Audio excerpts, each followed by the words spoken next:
वरिष्ठ नागरिक जन कल्याण समिति का 26वां स्थापना दिवस एवं द्विवार्षिक चुनाव गोविंद बल्लभ पंत पुस्तकालय स्थित समिति के सभागार में संपन्न हुआ।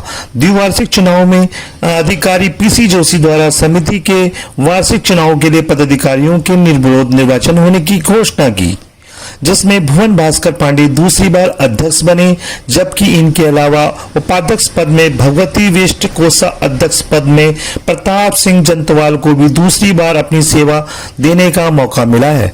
इनके साथ ही इंद्र सिंह निगलटिया वरिष्ठ उपाध्यक्ष, दया कृष्ण पंत संयुक्त सचिव, विष्णु सिंह रावत को आय व्यय निरीक्षक चुना गया है। चुनाव सत्र में पूर्व समिति के 26वें अधिवेशन का शुभारंभ करते हुए मुख्य अतिथि निर्मतमान मेयर डॉक्टर जोगेंद्र सिंह पाल रोतेला ने कहा कि बुजुर्गों को अपने बच्चों को संस्कारवान बनाने की ओर ध्यान देना होगा। संस्कार बुजुर्गों से ही आएंगे।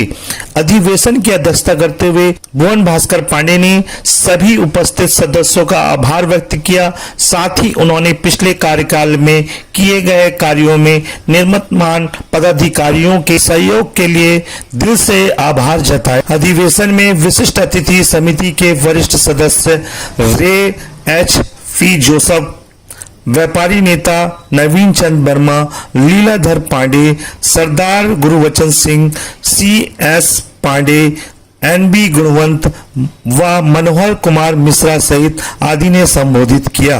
कार्यक्रम का संचालन पद्मा दत्त पांडे ने किया। इस अवसर पर दिनेश पंतोला, विपिन वेस्ट, डीके बलुटिया, श्रीमती नीरू धवन, ललित मोहन लोहनी, लीलाधर पांडे, सरदार गुरुवचन सिंह, सरदार मनोहर सिंह सहित अधिकतर सदस्य मौजूद रहे। देखिए उक्त कार्यक्रम की एक छोटी सी रिपोर्ट रिपोर्टर नीरू भल्ला के द्वारा। नमस्कार, मैं नीरू भल्ला और आप देख रहे हैं यूट्यूब पर समाचार सच। तो आज हम पहुंचे हुए हैं वरिष्ठ नागरिक जन कल्याण समिति के कार्यालय में, जहां पर एक अधिवेशन था और 7 पदों के लिए आज चुनाव भी होना था, जहां पर पुनः ही भुवन भास्कर पांडे जी यहां पर अध्यक्ष चुने गए हैं। तो हम भुवन भास्कर पांडे जी को पहले तो बधाई देना चाहते हैं। भुवन भास्कर जी, आपको बहुत बहुत बधाई पुनः अध्यक्ष बनने के लिए। धन्यवाद नीरू जी, धन्यवाद समाचार सच, धन्यवाद हमारे से अजय चौहान जी।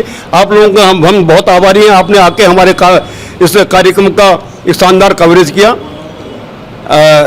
चूँकि आज 26वें स्थापना दिवस के दिन हमने यहाँ पर फिर एक नई कार्यकारिणी का गठन हुआ, जिसमें सभी के सहयोग से ये हमारी पूरी कार्यकारिणी यहाँ पर गठित हुई है। और मैं पिछली कार्यकारिणी के साथ जो हमारे साथ लोग पुराने थे, मैं उन लोगों को बहुत ज़्यादा तहे दिल से मिस करूंगा। खासकर हमारे श्री बलूटिया जी, हमारे पंतोला जी, हमारे श्री आनंद सिंह भाकुनी जी और हमारे पीडी पांडे जी, इन सब लोगों का इतना सहयोग हमारा साथ में रहा। संगठन बहुत प्रॉपर और सुचारू ढंग से चला और वही उम्मीद अब आने वाले अपने समस्त पदाधिकारियों से करूंगा कि पिछले कार्यकारिणी के ही से भी बेहतर तरीके से हम वरिष्ठ नागरिकों के कल्याण में तन मन से लगेंगे। तो पांडे जी, आप जैसा कि पुनः अध्यक्ष बने हैं, तो आपकी जो पिछले 2 वर्षों की उपलब्धियां थी और अब जो नई उपलब्धियां होंगी क्या रहेंगी? पिछले वर्षों से हम लगातार हमारे वरिष्ठ नागरिक जन कल्याण समिति का एक एजेंडा बना है। हम पूरे साल के हमारे कार्यक्रम निर्धारित रहते हैं। हम सामाजिक कार्यों में, धार्मिक कार्यों में और प्रत्येक जब जैसे जैसे गंगा दशहरा है उस दिन हम आम जनता के बीच शरबत बांटते हैं। जाड़ों में माघ के महीने, पवित्र माघ के महीने में खिचड़ी बांटने का कार्यक्रम था, वृक्षारोपण करते हैं।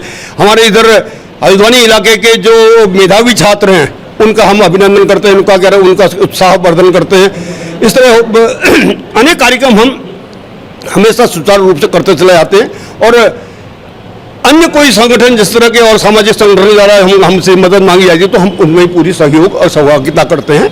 और खासकर पहला उद्देश्य हमारा ये होता है कि हम वरिष्ठ नागरिकों के वेलफेयर के लिए काम करें, चाहे वो हमारे सदस्य हो या आम जनता के बीच के लोग हों। तो जैसा कि पांडे जी, वरिष्ठ नागरिक जन कल्याण समिति का कार्य, मेन कार्य क्या रहा है?